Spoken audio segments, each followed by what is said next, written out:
et qui nous ont agressés, qui ont tiré sur les gens en grande partie, ceux que j'ai eu en face de moi, qui nous menaçaient de mort, n'ont rien à voir avec une armée régulière. D'ailleurs, la différence est que dès que nous sommes arrivés à la gendarmerie de Conakry, le traitement, le discours a complètement changé. Donc, d'un côté, vous avez des hordes, on ne sait pas d'où est-ce qu'elles sont sorties, mais en tout cas, c'était des gens drogués qui ne répondaient à aucune instruction particulière, sauf à la violence. Et de l'autre côté, au BM3, nous avons trouvé des gendarmes guinéens avec lesquels on pouvait discuter. On sait qui sont les meneurs de ces hordes qui ont déferlé hier au stade? C'était l'aide de camp du capitaine Dadis, Toumba, et le capitaine Teboro, le commandant ou capitaine Teboro. Je dois vous dire qu'à un moment donné, ces deux-là, paniqués, ont essayé de nous protéger. Et c'est là où j'ai vu des sans-grades venir les penser et leur donner des instructions qu'ils ont été obligés de respecter. Et ça m'a effrayé parce que ça veut dire que même eux n'ont pas suffisamment d'autorité sur les personnes qu'on avait en face de nous. Ce que j'ai vu hier est un désordre complet et une anarchie totale. Aucune organisation, aucune discipline, rien que de la haine et un déploiement inouï de violence.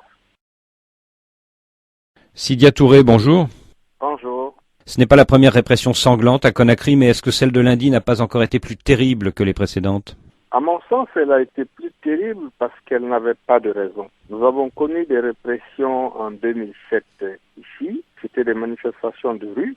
Cette fois-ci, le lundi, nous avons appelé à un meeting dans un stade fermé. Donc, il n'y avait aucune possibilité de désordre.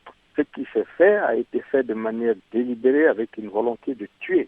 Non seulement il y a eu des tueries, mais il y a eu des choses qu'on n'avait pas constatées en 2007, c'est-à-dire cette agression contre les femmes, cette manière de faire en sorte que les femmes soient violées, qu'elles soient humiliées. Nous n'avons jamais connu ça dans notre pays. Qui commandait la troupe au moment où les militaires ont ouvert le feu dans le stade du 28 septembre? Nous avons négocié notre passage avec le commandant Teboro. Quand nous avons réussi à passer, il était convenu qu'on aille lire notre déclaration et qu'on quitte le stade. Mais quand nous avons vu ces hordes arriver avec des fusils d'assaut et tout ce qui s'ensuit, elles étaient commandées par l'aide de camp du président Dadis, c'est-à-dire le capitaine Toumba. Donc c'est quelqu'un qu'on a clairement identifié. Et est-ce que Cellou Dalein Diallo et vous-même, vous avez senti que votre vie était en danger à ce moment-là? Nous étions 4 leaders de la coalition des forces vives ensemble. Cellou Dalein, moi-même, Jean-Marie Doré, et François Le Sénégal. Nous avons pensé que nos vies étaient en danger parce que nous avons vu, avant que les militaires n'arrivent à notre niveau, nous les avons vus abattre des gens. Nous avons compris qu'il s'agissait de morts et que ce n'était pas de la plaisanterie. Nous avons vu des militaires agresser des femmes. Nous avons vu une barbarie sans nom dans le stade du 28 septembre, mais vraiment avec une intensité inimaginable. Donc nous avons pensé que nos vies étaient en danger, ça c'est clair. Et vous-même, avez-vous été frappé? Moi, j'ai été frappé comme tous les autres, frappé, tombé, perdu beaucoup de sang. Nous avons été rattrapés à la dernière minute pour nous mettre dans une voiture pour aller à la clinique. Mais là également, un jeune militaire, moins gradé que son supérieur, s'est opposé et je peux vous dire, le supérieur s'est plié. C'est là où j'ai commencé à m'inquiéter parce que je me suis rendu compte que la hiérarchie n'était même pas respectée au sein de cette armée. Alors justement, pour sa défense, le chef de la junte, Moussa Dadis Camara, affirme qu'il est débordé par des éléments incontrôlés. Oui, mais il appartient à celui qui est responsable de l'armée de gérer son armée. S'il ne peut pas la gérer, il va falloir qu'il se trouve des solutions. Moi, je suis responsable des hommes que j'ai sous mes ordres si je suis militaire ou responsable d'entreprise. Et est-ce que vous avez senti de la part des bérets rouges de l'aide de camp du capitaine Dadis Camara, c'est-à-dire de Toumba Diakité, est-ce que vous avez senti la volonté de casser les reins de l'opposition?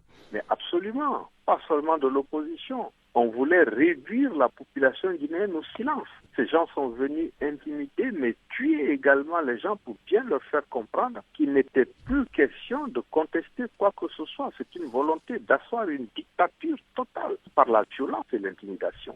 Voilà 25 ans que votre pays est gouverné par des militaires. Comment les convaincre de retourner dans leur caserne? Je crois que c'est la clé de voûte de toute cette affaire.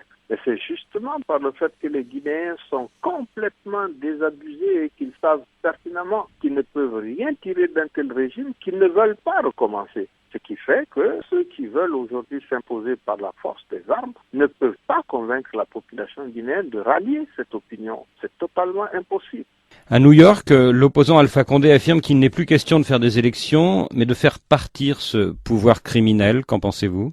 Écoutez, aujourd'hui, c'est vrai que les élections nous paraissent très loin.